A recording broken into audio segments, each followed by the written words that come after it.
Hey everyone, I'm Laura Gadenik. I'm an astrologer and a therapist, and I'm here to give you the astrology for the weeks of February 23rd through March 8th, 2026. So we are still coming off of this Venus trine Jupiter energy, which is really sweet, connective, celebratory, full of opportunity.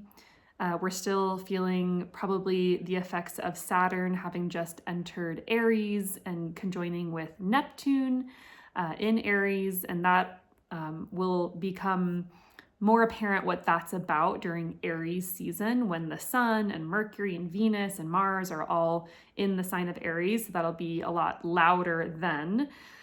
You know, we're still in eclipse season. We just had an eclipse in Aquarius, and we're headed towards having an eclipse in Virgo, which I'll get to. That's on Tuesday, the 3rd of March.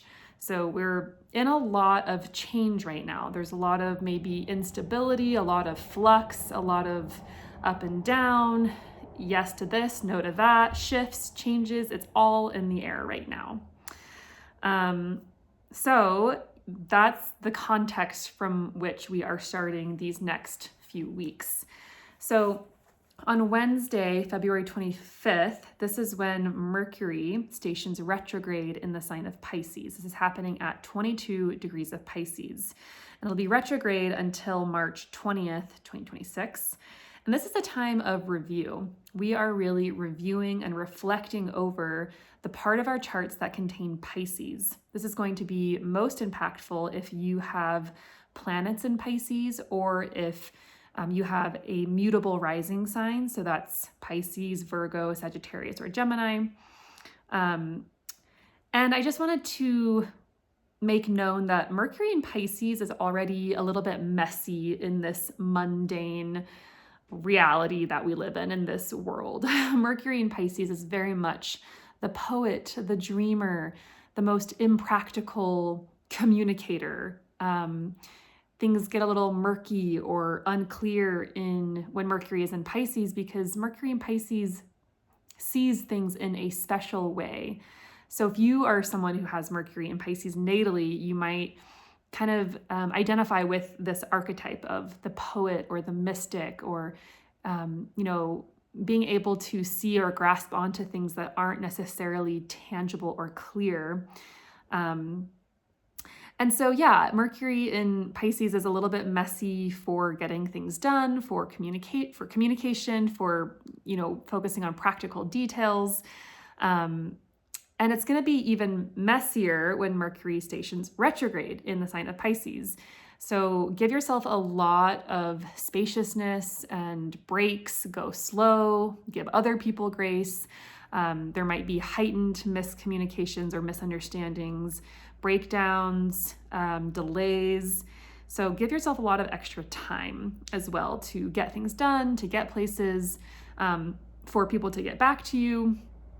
This is a bit of a dreamy time. It's really not meant to be a time for practical applications, but more of a time to really reflect on things that are a bit more ethereal or mystical or things that make you feel something. Mercury's in Pisces, a water sign, a sign all about feeling and healing, compassion, art, creativity. It's not a linear sign. It's not a sign that's good at breaking things down into small pieces like Virgo, the opposite sign of Pisces. So just wanting to re-emphasize that Mercury in Pisces, it's a time to be messy, be dreamy, go with the flow. If things are vague, it's okay. This time will pass. Things are kind of meant to be a little bit more vague right now. And once again, we're reviewing that part of our chart, the part of our chart that contains Pisces and those house topics. And we're going to be especially reviewing things in this area of life since the date of February 11th, when Mercury enters its shadow period, which is the point at which Mercury will retrograde back to. So whatever you've been thinking about doing, the conversations you've been having since February 11th, we're going to be going back over those things. And then when Mercury stations direct on March 20th, That's when we'll be moving forwards again with newfound realizations, insights, we'll be integrating what we've been reflecting on essentially. Okay, Friday the 27th, we have Mars in Aquarius making a square to Uranus and Taurus. This is a breakthrough moment. Mars is our energy, our action, how we do things. Uranus is revelation, revolution, change. And when these two planets come together in harsh aspect, it's like, boom, something's got to change. I need to pivot. I have to do this. I have to do that. I have to do things differently, which has been kind of the theme of the last couple of weeks that I've been re-emphasizing and bringing up, is like lots of change, right? We have had eclipses. We're in eclipse season. Saturn has left Pisces and is moving, or has moved into Aries, starting a whole new cycle there, conjoining with Neptune. There's lots of change in the air. And this Mars square Uranus is kind of like a catalyst for some of this change, potentially. It can be a little bit erratic, unstable. Expect things to maybe break down. You might have even noticed that already as Mars has been coming closer to this square with Uranus. This is an aspect of accidents and things breaking, and it's just kind of erratic. So be careful. It's a good time to be mindful, practice mindfulness, maybe practice going slow.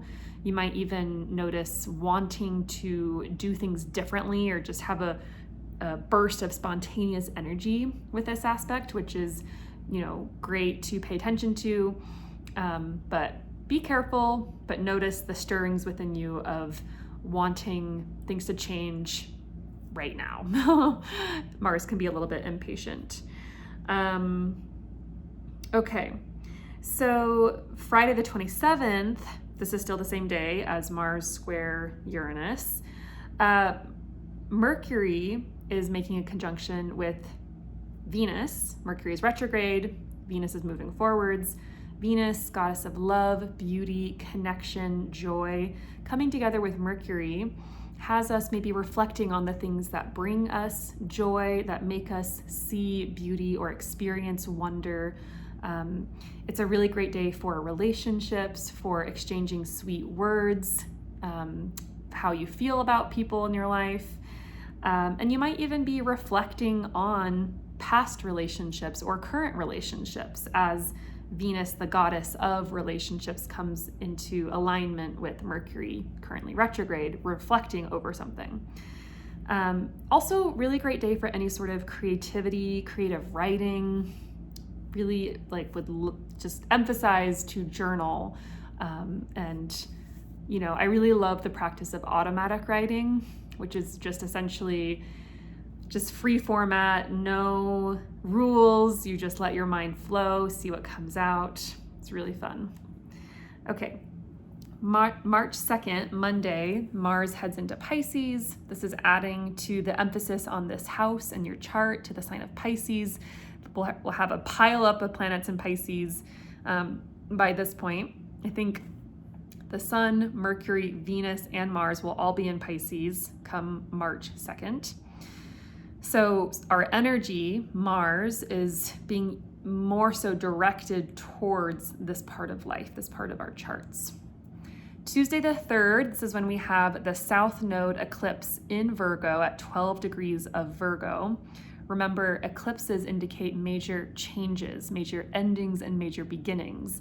And South Node eclipses are specifically focused on changes around letting go, or something diminishing, or something being reduced, because the South Node is a point of reduction or energy being let out.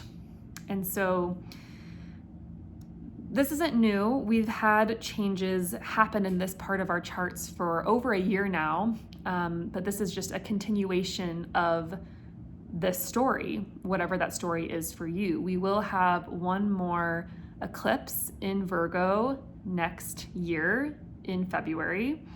So this isn't the end of the story.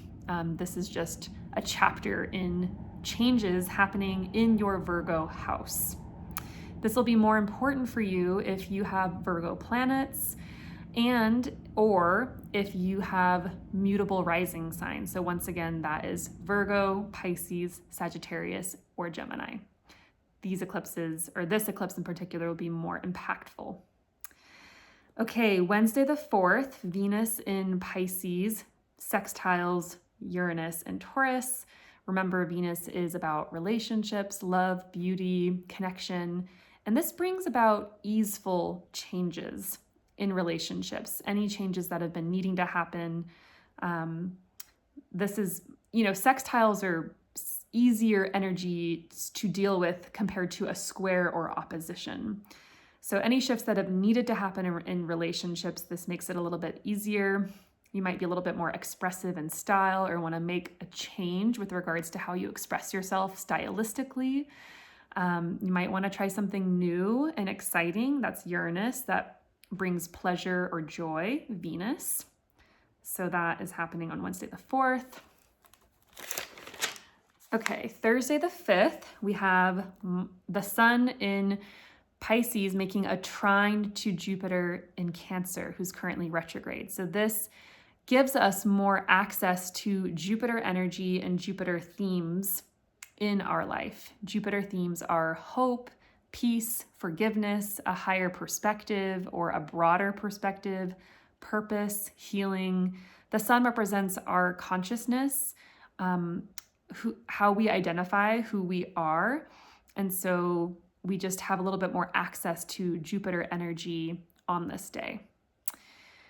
Friday the 6th, Venus heads into Aries. Venus is a little bit more challenged in the sign of Aries. All of a sudden, Venus might find it harder to create harmony or peace.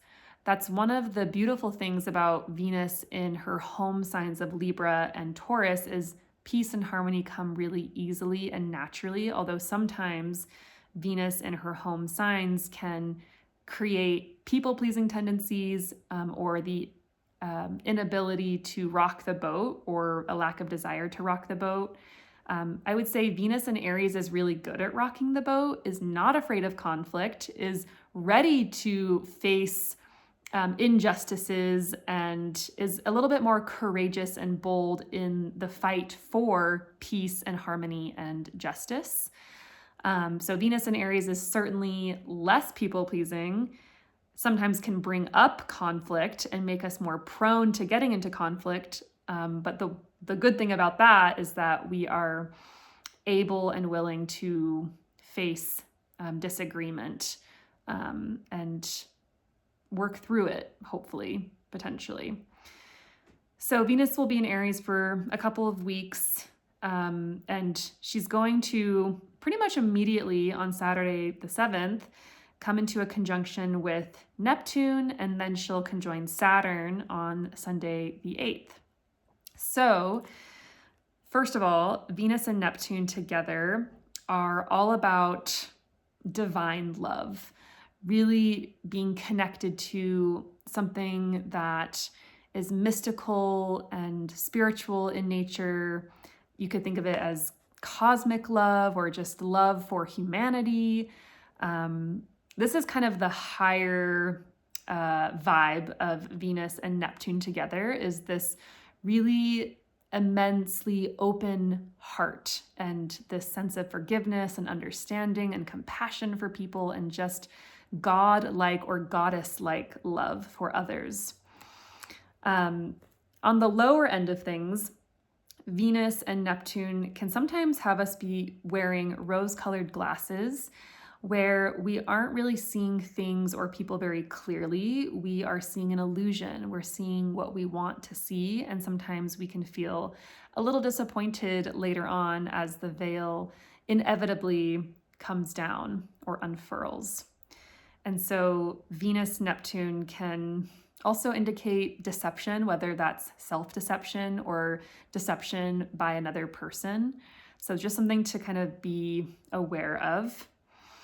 And then Venus-Saturn really reveals something beautiful about what you're committed to, what you want to work on long term, what you are willing to put the work in for. This might be a relationship issue.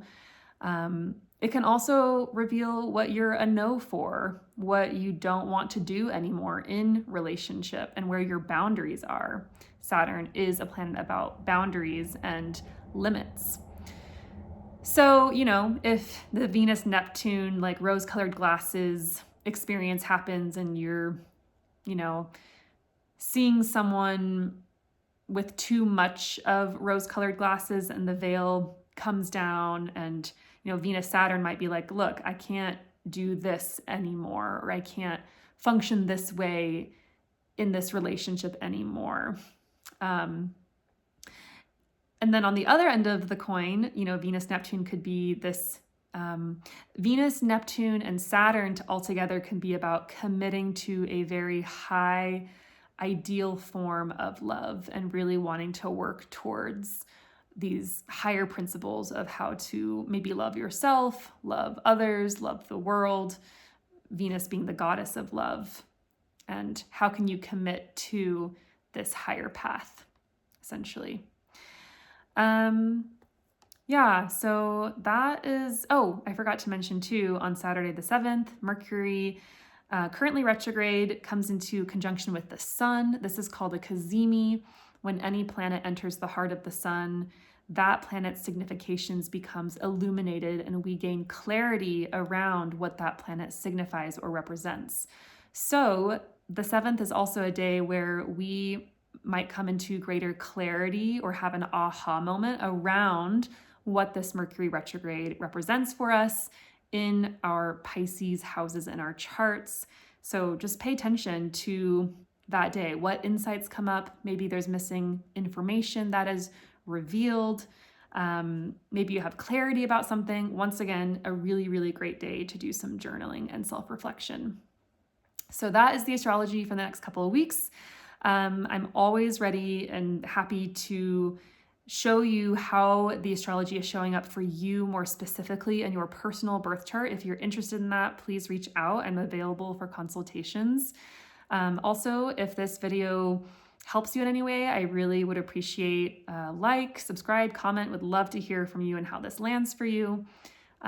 Otherwise, I'll be back soon with another astrological update, and I hope you have a wonderful couple of weeks. Take care.